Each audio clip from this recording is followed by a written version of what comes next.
Magandang araw mga kagabay. Ngayon po yung August 26, 2026, araw po ng Miyerkules. Debosyon natin sa ating mahal na ina ng laging saklolo.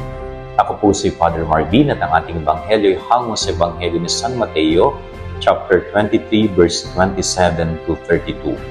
Maririnig po natin sa gospel na ito na binabatikos ng Panginoon ang mga Pariseyo, sapagkat ang mga Pariseyo ay mapagkunwaring tao.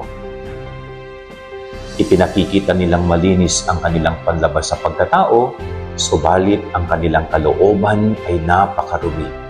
Sabi nga ng Panginoon sa Gospel, para silang katulad ng mga puntod na ang linis-linis tignan sa labas, nakapintura, pero ang laman ay bulok.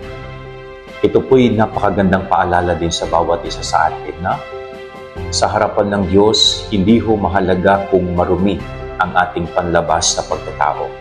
Ang mahalaga po ay malinis, na purify natin, nagawa nating dalisayin ang ating kalooban. Yun po yung mas mahalaga sa Diyos, yung kalinisan ng kalooban.